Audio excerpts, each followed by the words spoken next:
गांव में अंजन नाम का एक युवक रहता था। अंजन अपने नाम की तरह ही दुनिया की नजरों में बिल्कुल अनजान था। उसके पिता मिट्टी के बर्तन बनाने का काम करते थे और अंजन बचपन से ही उसी मिट्टी और चाक के बीच बड़ा हुआ था।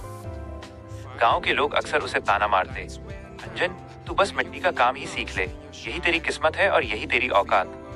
पर अंजन की आंखों में शहर जाकर एक बड़ा व्यवसायी, बिजनेसमैन बनने के सपने पलते थे। निराशा के काले बादल। अंजन ने कई बार कोशिश की। कभी उसने नई तरह के बर्तनों को शहर भेजने की योजना बनाई, तो कभी कोई नया काम शुरू करना चाहा। मगर हर बार किस्मत ने उसे धोखा दिया। कभी तेज बारिश में उसके कच्चे बर्तन टूट जाते, तो कभी जमा की हुई थोड़ी सी पूंजी खत्म हो जाती। एक समय ऐसा आया जब अंजन पूरी तरह टूट गया। उसे लगने लगा कि शायद गांव वालों की बात सही है और वो कभी अपनी हालत नहीं बदल पाएगा। महात्मा का मार्गदर्शन। उसी दौरान गांव के पुराने मंदिर में एक ज्ञानी महात्मा पधारे। अंजन अपनी हताशा लेकर उनके पास गया और बोला, महाराज, मैं हार चुका हूँ। मैं जितना आगे बढ़ने की कोशिश करता हूँ, ये जिंदगी मुझे 2 कदम पीछे खींच लेती है। क्या मेरी किस्मत में सिर्फ मिट्टी में मिलना ही लिखा है? महात्मा ने मुस्कुराते हुए अंजन की आंखों में देखा और कहा, अंजन, मिट्टी बुरी नहीं होती, बुरी वो सोच है जो मिट्टी को बोझ समझती है। फिर उन्होंने उसे 2 प्रेरक प्रसंग सुनाए। एक, हाथी और पतली रस्सी, मानसिक बंधन। महात्मा ने कहा, अंजन, एक शक्तिशाली हाथी को हमेशा एक पतली सी रस्सी से बांध कर रखा जाता है। वो चाहे तो उसे एक झटके में तोड़ दे, पर वो कोशिश भी नहीं करता। जानते हो क्यों? क्योंकि जब वो छोटा और कमजोर था, तब उसने उस रस्सी को तोड़ने की बहुत कोशिश की थी, पर नाकाम रहा था। अब उसने मान लिया है कि ये रस्सी उससे कभी नहीं टूटेगी। अंजन, क्या तुम भी अपनी किसी पुरानी नाकामी की अदृश्य रस्सी से बंधे हो?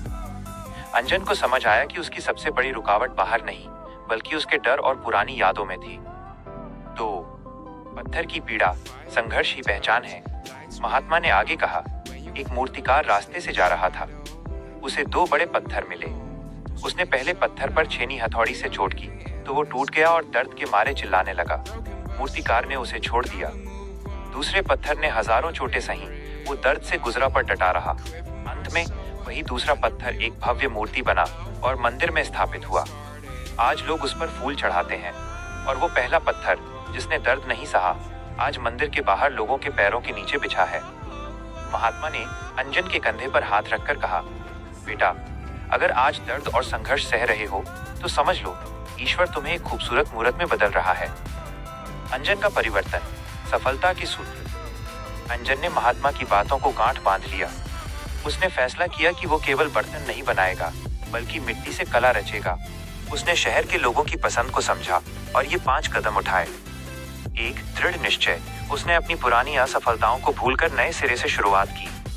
2, रचनात्मकता, क्रिएटिविटी। उसने मिट्टी के साधारण बर्तनों पर ऐसी नक्काशी की जो पहले किसी ने नहीं देखी थी।